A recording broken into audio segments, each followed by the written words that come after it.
warahmatullahi wabarakatuh. Alhamdulillah. Wassalatu wassalamu ala Rasulillah Muhammad ibn Abdillah wa ala alihi wa sahbihi wa man walah.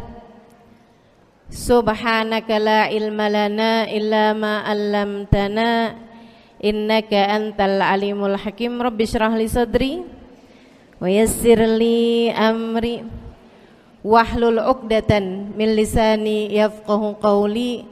Amma ba'du.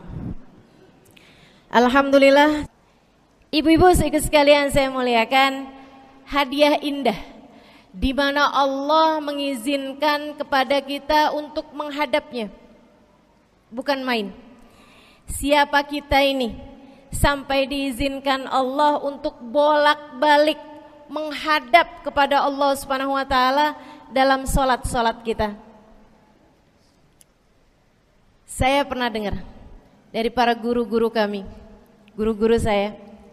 Mereka mengatakan di saat orang salat, di saat kamu salat, di saat saya salat, bukan hanya karena saya mau salat, kamu mau salat, akan tetapi karena kamu dianggap mulia di mata Allah, sehingga Allah izinkan dirimu untuk menghadap padanya.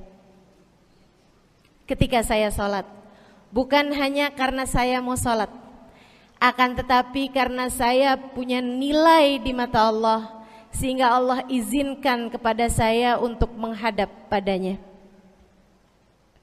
Sebaliknya, ketika kamu tidak mau salat, bukan hanya karena kamu tidak mau sholat, akan tetapi karena kamu sudah jatuh dalam pandangan Allah, terhina dalam pandangan Allah, sehingga Allah tidak lagi mengizinkan kepadamu untuk menghadap kepadanya.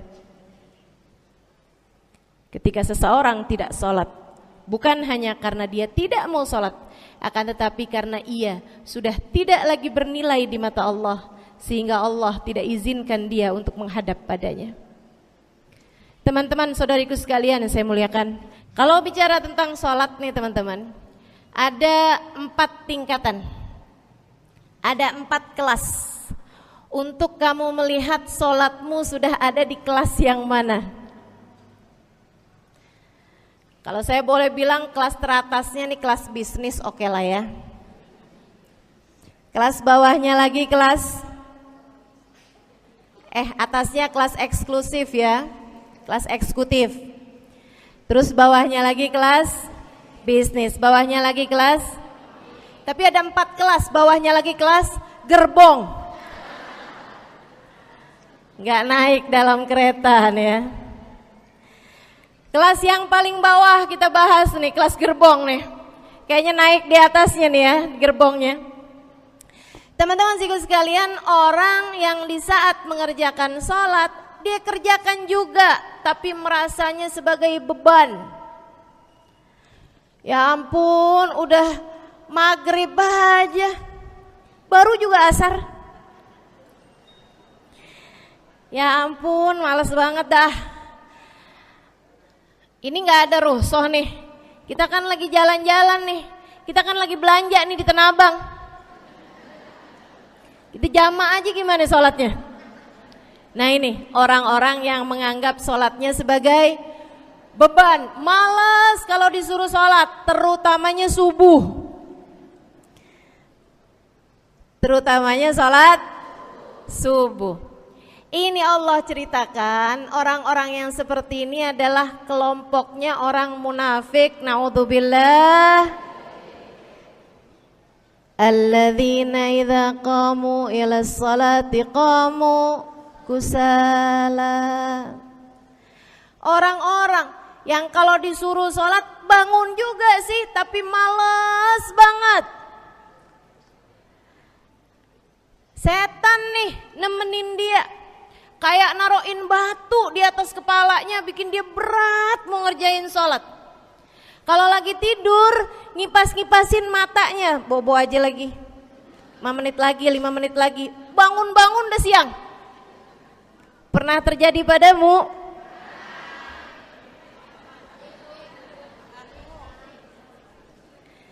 jemur kunut.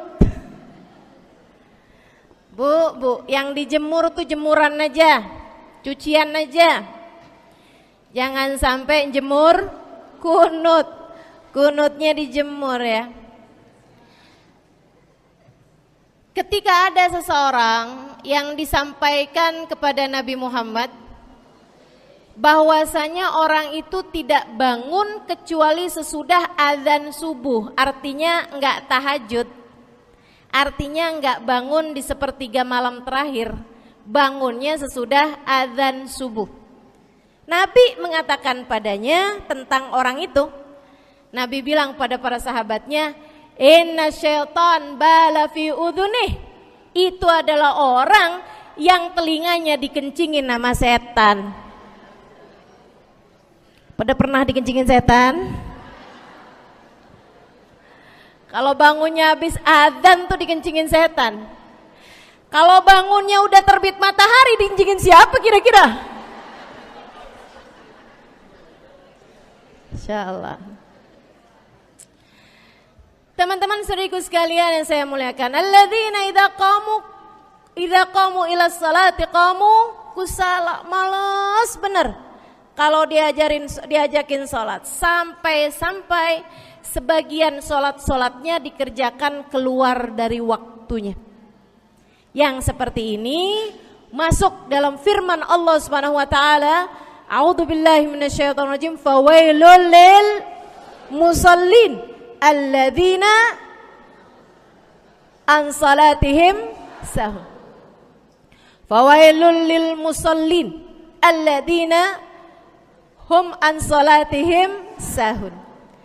Celaka orang-orang yang sholat. Kenapa kok orang sholat celaka ya Allah?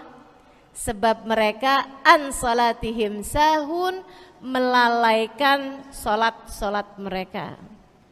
Apa maksudnya melalaikan?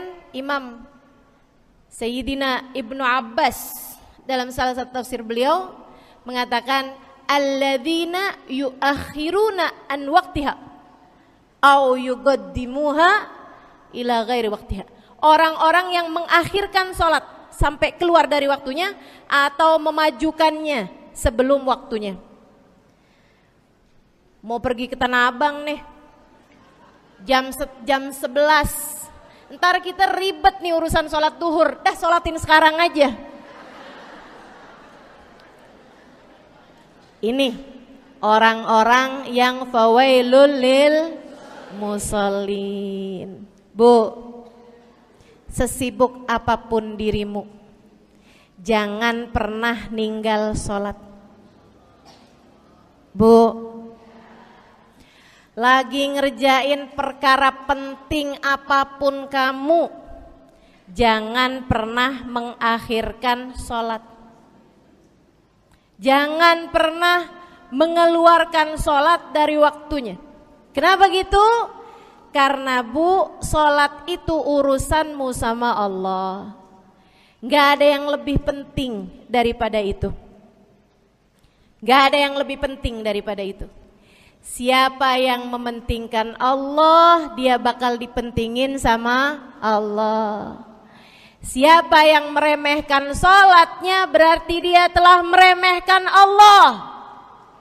Siapa yang meremehkan Allah, dia akan diremehkan oleh Allah. Na'udzubillah min dzalik. Buat adik-adik jomblo, jangan pernah mau kawin sama orang yang gak sholat. Biarpun kamu udah nunggu cukup lama, kalau ada yang lamar kamu dan dia gak sholat, jangan mau bu. Dek, ibu-ibu juga, kalau ada yang janda di sini,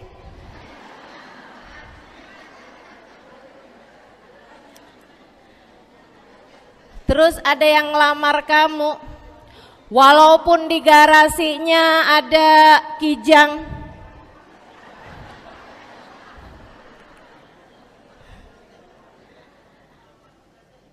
ada bebek, motor maksudnya ya, datang melamar kamu, jangan terima. Orang yang gak sholat kamu jangan mau jadi istrinya. Kenapa? Saya kasih tahu ya. Allah aja dia tinggalin, apalagi kamu.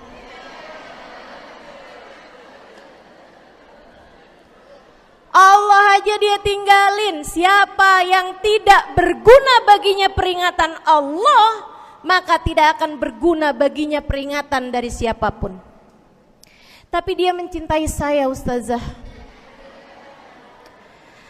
Dia mencintai saya cinta mati katanya. Sekarang tungguin setahun 2 tahun, cintanya hilang, tinggal matinya. Tapi dia mencintai saya luar biasa, Ustazah. Dia tak sanggup hidup tanpa saya.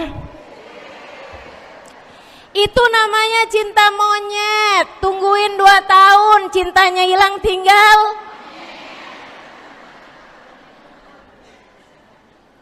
Jangan temenan sama orang gak sholat. Dia telah jatuh di mata Allah. Maka kita pun belajar buat jadi orang-orang yang terus mendaki, terus meraih rahmatnya Allah, terus belajar buat jadi salah satu orang yang dipandang dengan rahmat oleh Allah Subhanahu wa taala. Salah satunya dengan cara kita memuliakan sholat. Kita menjaga sholat. Jagain sholatnya. Jangan masuk kelompok orang yang tadi itu sholatnya menjadi beban. Ini kelompok paling bawah nih. Naik ke kelas ekonomi. Tadi begitu ya?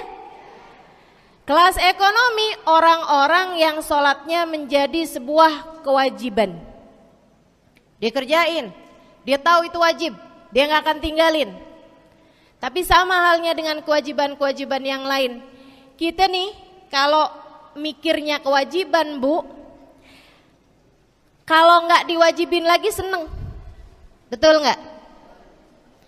Masih ada kayak beratnya gitu ngerjain sholat.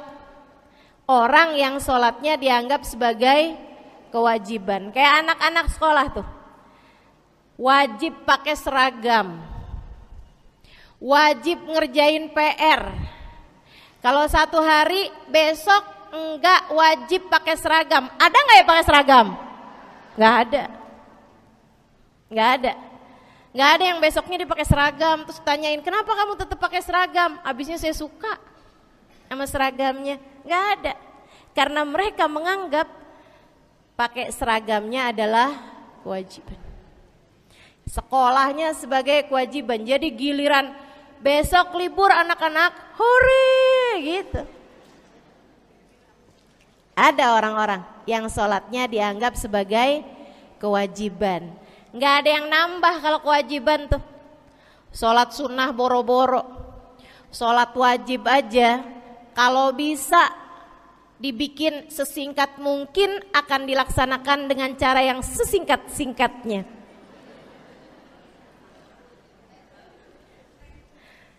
Habis ruku i'tidal sujud cepet bener ya.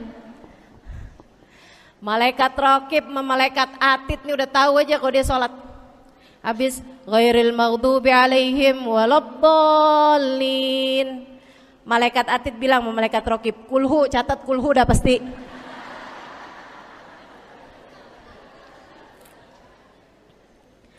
Kulhu aja gak kelar-kelar. Teman-teman saudaraku sekalian yang saya muliakan, sholatnya dianggap sebagai sebuah kewajiban. Gak nambah dengan sunnah, namanya wajib. Kita naik lagi insya Allah. Sholatnya kita naikkan. Dari yang kewajiban, kita naik menjadi kelas bisnis. Sholatnya sebagai sebuah kebutuhan. Bu, mudah-mudahan nih ibu-ibu, teman-teman semuanya yang sedang menyimak kajian pada hari ini, saya doakan, karena saya berharap saya pun juga didoakan agar menjadi salah satu orang yang sudah berada dalam tingkatan ini. Sholat kita tahu adalah kebutuhan kita. Sama kayak kebutuhan makan, Bu. Ibu kenyang nggak kalau makan nasi doang 2 piring? Kenyang. Siapa yang bilang nggak kenyang? Kalau kamu makan nasi doang sepiring, kenyang apa nggak kenyang? Kenyang. Akan tetapi pasti ibu-ibu mau nambah dah. Nambah apaan? Lauk. Nambah lauknya. Ada ikan asin, ada sayur asem. Langsung pada lapar nih. Ada sambal. Masya Allah, ada tempe goreng. Udah ibu ya, tetangga lewat kagak nyadar. Masya Allah. Teman-teman saudara sekalian, kita nambah, bahkan udah kenyang pun kita masih cari lagi tambahan. Makanan apa nih yang bisa kita makan? Karena kita tahu makan adalah sebuah kebutuhan kita. Kita perlu sama makan. Kita butuh sama makan. Maka demikian pula dengan orang-orang yang sholatnya sudah dia tahu adalah sebagai sebuah kebutuhan. Cukup sih duhur 4 rakaat, dia nambah. Ada qobliyahnya, ada ba'diyahnya. Jam-jam 9 pagi nggak ada sholat wajib sih, tapi pengen ngemil, ya bu ya, dengan cara kerjain sholat duha. Malam-malam abisnya isya, ampun mau tidur, ingat katanya Nabi, pesannya kepada Sayyidina Abu Hurairah, wasani habibi, kata Abu Hurairah, an utir qabla an anam. Kekasih saya Nabi besar Muhammad, kata Abu Hurairah, kasih pesan pada saya untuk jangan tidur sebelum sholat witir. Jadi habis kelar sholat isya langsung sambung sama witirnya. Dia tahu sholatnya adalah sebagai sebuah kebutuhan. Kebutuhan. Saya butuh untuk sholat karena saya butuh kepada Allah. Saya perlu sholat karena saya perlu kepada Allah.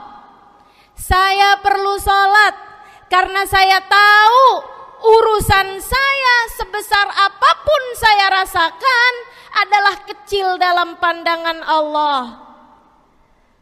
Saya perlu sholat karena permasalahan dalam hidup saya yang saya rasakan sebesar gunung di atas pundak saya, di atas punggung saya, di hadapan Allah tak sampai seperti setitik debu yang mudah saja untuk dia angkatkan dari kehidupan saya.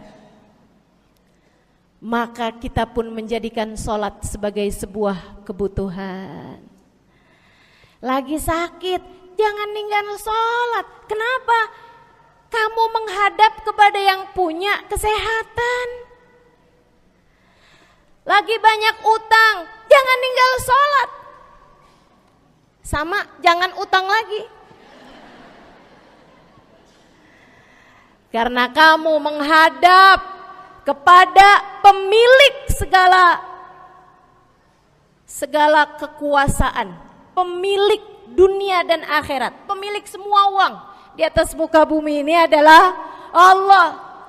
Makanya Habib Ali Habsyi, penulis kitab Maulid Simtud Durar, yang tadi ibu-ibu baca maulidnya, beliau pernah bilang, ada dalam salah satu diwan beliau, diwan tuh syair-syair beliau itu ya. Ali idza qad marid syafahu fi'lus shalah la'alla syirrus sifa fi wad'i tilkal jibah. Kata beliau, Ali nih kalau lagi sakit, nih Habib Ali ya, beliau tuh padahal punya amal ibadah sangat banyak, tapi Habib Ali bilang, Ali idza qad marid syafahu fi'lus shalah. Ali nih kalau lagi sakit, sembuhnya sama sholat. Sembuhnya sama sholat. La'alla sirrus sifa. Rasa-rasanya memang Allah letakkan rahasia kesembuhan ada pada fi wad'itil kaljibah, terletakkannya jabhah kita, dahi kita di tempat sujud. Di sana semua permasalahan-permasalahan dalam hidupmu menjadi ringan. Saat kamu meletakkan dahimu di tempat sujud, kamu berbisik lirih kepada Allah, akan tetapi suaramu didengar sama yang punya arsy. Akan tetapi suara bisikanmu didengar segenap malaikat-malaikat yang ada di atas langit. Kemudian mereka mendoakanmu sehingga Allah mengatakan wasjud waqtarib, sujudlah kamu. Posisi sujudmu itu waqtarib akan membuatmu menjadi dekat dengan Allah Subhanahu wa taala. Sujudlah dan mendekatlah kepadaku, kata Allah. Agrab ma yakunul abad min rabbihi fahuwa sajid, kata Nabi Muhammad. Fa'akthiru fihi du'a faqamin an yustajabulah. Tempat terdekat seorang hamba dengan Tuhannya adalah saat dia sedang sujud. Maka perbanyaklah doa dalam sujudmu, kata Nabi Muhammad. Doamu sangat mungkin diijabah oleh Allah. Apalagi kalau doanya kamu haturkan di sepertiga malam yang terakhir. Saat-saat di mana kebanyakan manusia di sekelilingmu yang lalai berada dalam tidurnya, berada dalam alam mimpinya. Para ulama tuh sampai bilang, Bu, dari kehususannya sepertiga malam yang terakhir, orang yang ngerjain maksiat aja sepertiga malam yang terakhir tuh tidur. Ibu gak pernah tahu orang-orang pulang diskotik jam berapa? Gak tahu ya, sama. Tapi Bu, yang pasti mereka tuh sepertiga malam yang terakhir malah pada pulang, malah pada tidur gitu. Orang maksiat aja itu sama Allah dibuat tidur tuh di jam-jam yang biasanya turun rahmatnya Allah. Allah mau milih nih mana nih hamba-hambaku, pilihan-pilihanku akan aku bangunkan untuk menghadapku. Kemudian Allah Subhanahu wa taala bertanya, hal min mustaghfirin, hal min taib, hal min talibi hajatin faunilahul matalib. Siapa nih di antara kalian yang lagi mohon doa, minta pertolongan, mohon ampunan, akan aku beri, kata Allah Subhanahu wa taala, sebab kalian meminta pada waktu yang paling aku suka. Kalau punya hajat minta. Kapan mintanya? Dalam sujud. Kapan sujudnya? Dalam sholatmu di sepertiga malam yang terakhir. Bu, ngelihat muka-mukanya pada punya hajat banyak-banyak nih. Gimana tahajudnya? Mudah-mudahan Allah jadikan kita salah satu di antara mereka yang menyibukkan diri di sepertiga malam yang terakhir, insyaallah. Sampai-sampai Bu ya, saya tinggal lama di kota Hadramut dulu. Orang-orang di Hadramut, orang awamnya, itu kalau mereka punya anak kecil umur 1 tahun, 2 tahun, 3 tahun tuh, punya anak bayi, balita gitu. Kalau mereka bangun di sepertiga malam yang terakhir, mereka akan membangunkan anak-anaknya walaupun buat main. Alasannya 2. Yang pertama, agar mereka terbiasa bangun di jam-jam segitu. Nantinya kalau besarnya mereka jadi udah kebiasaan bangun di jam segitu, gampang ngerjain tahajud. Alasan yang kedua, ibu-ibu sekalian, agar anugerah, karunia, rahmat, pemberian Allah yang Allah turunkan di sepertiga malam yang terakhir, anak-anak mereka pun berhak untuk mendapatkannya karena mereka tidak sedang dalam keadaan tidur dan dalam keadaan berjaga. Kan kebalik sama orang kita. Anak-anak kita, cucu-cucu kita kalau bangun jam segitu kita tidurin lagi, masih malam nak, masih malam. Mama masih ngantuk nak. Masya Allah. Ibu, saya punya ibunya guru saya. Saya punya guru salah satunya dan yang tercinta di hati saya, Sayyidil Habib Umar bin Hafid. Guru saya. Beliau punya ibu namanya Hubabah Zahra. Almarhumah, baru meninggal masa-masa deket pandemi.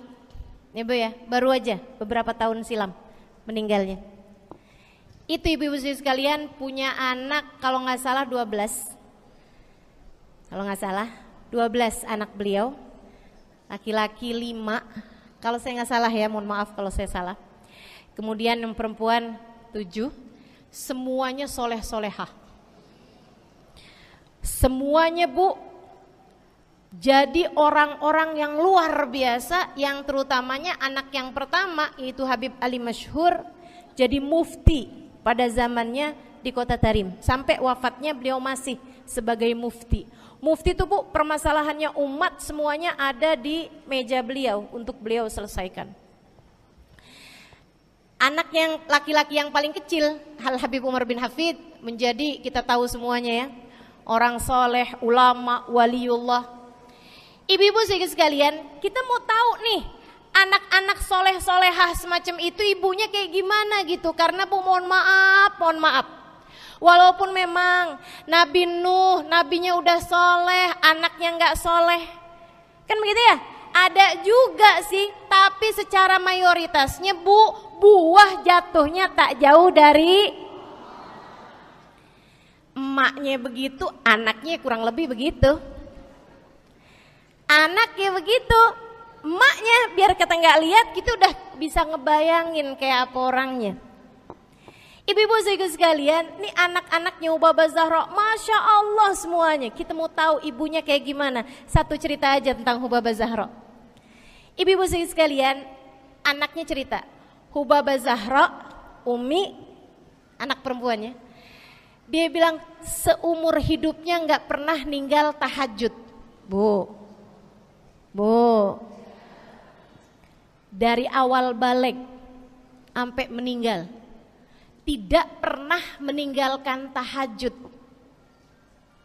Jauh banget ya? Sama siapa? Tahajud semalam, seminggu libur. Kelakuan siapa itu? Hubabah Zahra gak pernah ninggal tahajud kecuali satu malam. Satu malam itu beliau tuh lagi ada hajat besar, maksudnya lagi kayak ada acara pernikahan, kemudian beliau juga kelelahan, kecapean, baru tidurnya juga jam-jam 2, jam-jam mau jelang pagi Bu ya. Kelewatan tahajud. Bangun pas azan subuh. Ibu beliau bangun dengan gemeteran. Beliau bangun dengan menggigil padahal enggak musim dingin. Beliau bangun, azan, innalillahi wa inna ilaihi rajiun. Azan, astagfirullah, ya Allah, astagfirullah, azan, ya Allah, ampuni Zahra ya Allah, ampuni Zahra ya Allah. Anaknya cerita, hari itu aku tidak pernah melihat ibuku berlelehan air mata sepanjang hari lebih daripada hari tersebut. Hari itu kami melihat ada seorang perempuan berlelehan air mata beristighfar memohon ampun kepada Allah karena satu malam dalam hidupnya beliau meninggalkan tahajudnya, teman-teman. Masya Allah, Masya Allah. Tiap kali makan ingat gitu, ya ampun tadi malam gak tahajud, samihni ya Rab, sampai gak enak makan. Insya Allah, insya Allah. Mudah-mudahan Allah jadikan keagungan sholat ada dalam hati kita. Sholat kita jadi kebutuhan, insya naik tingkat eksekutif, teman-teman. Tadi saya ulangin lagi dah, karena ibu-ibu kan suka rada lupaan. Kelas yang paling bawah, kelas apa tadi? Gerbong.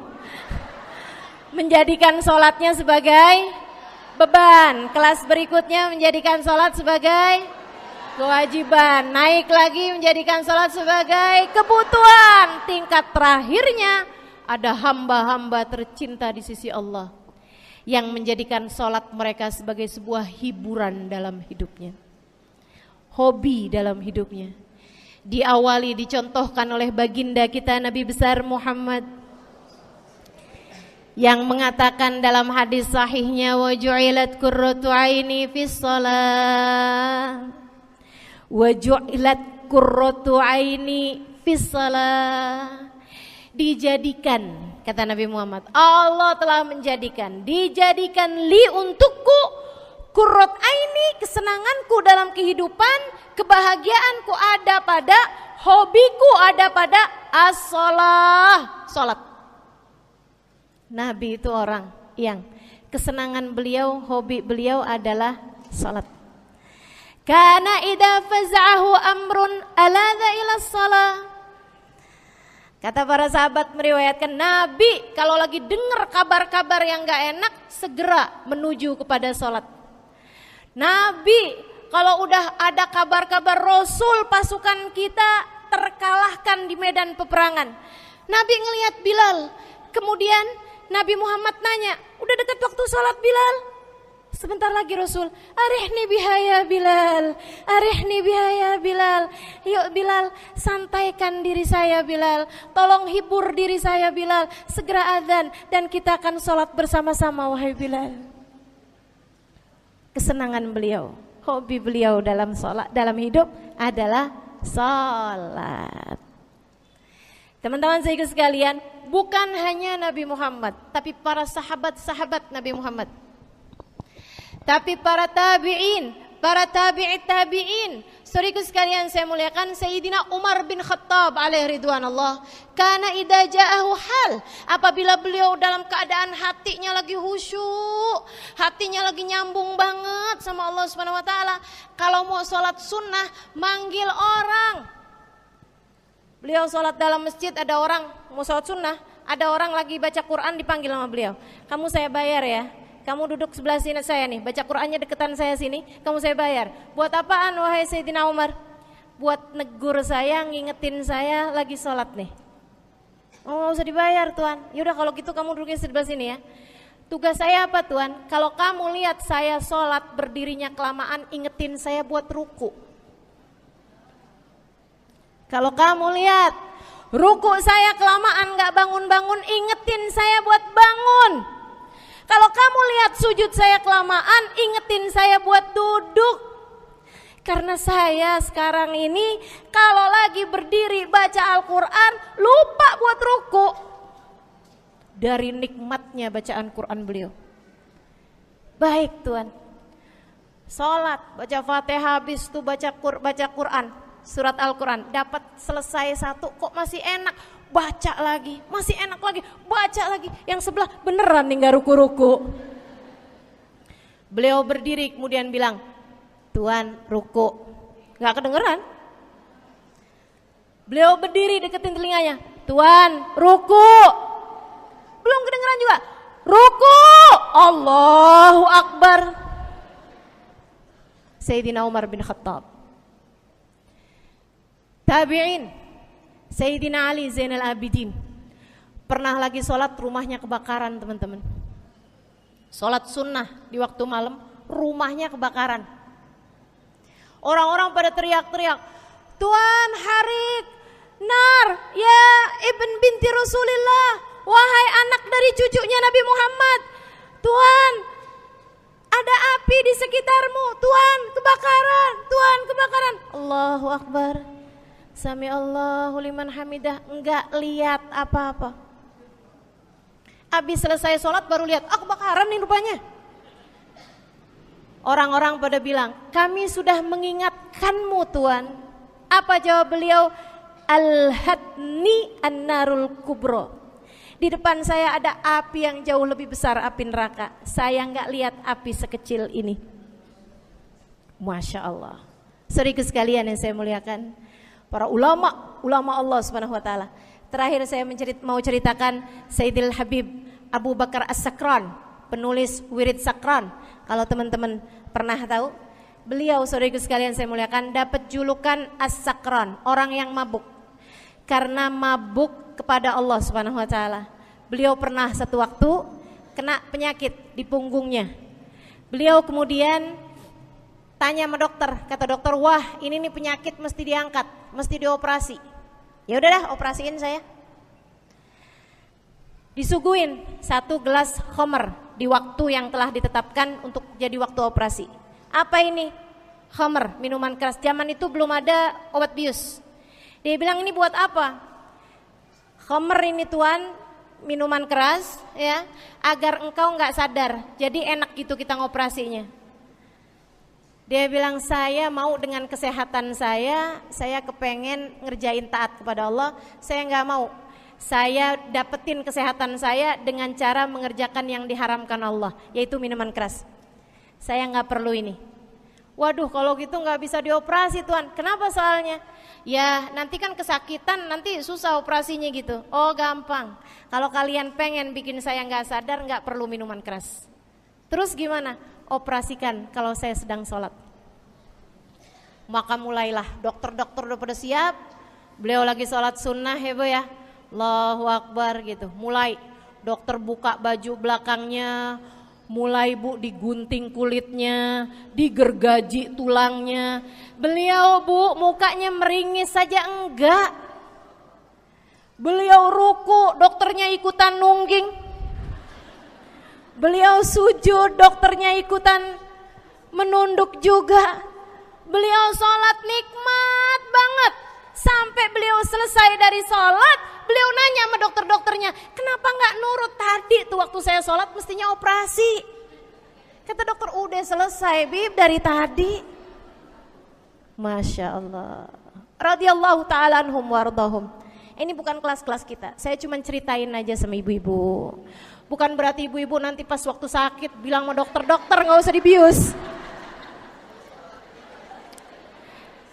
Beda hati bu, beda hati ibu ya, beda iman, beda semuanya kita sama mereka. Yang pasti, makanya saya kan yang ini gak doa nih.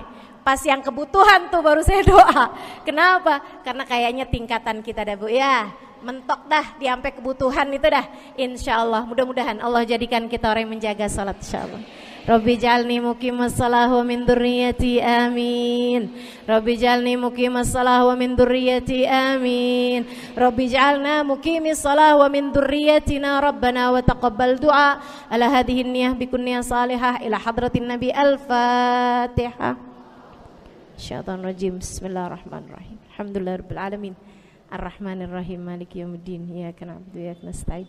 Ihdinas siratal mustaqim, siratal ladzina an'amta 'alaihim ghairil maghdubi 'alaihim waladdallin. Amin. Taqabbalallah minna wa minkum taqabbal ya karim. Kurang lebihnya mohon maaf. Mudah-mudahan ada manfaatnya. Billahi taufiq wal hidayah. Wal afu minkum. Assalamualaikum warahmatullahi wabarakatuh.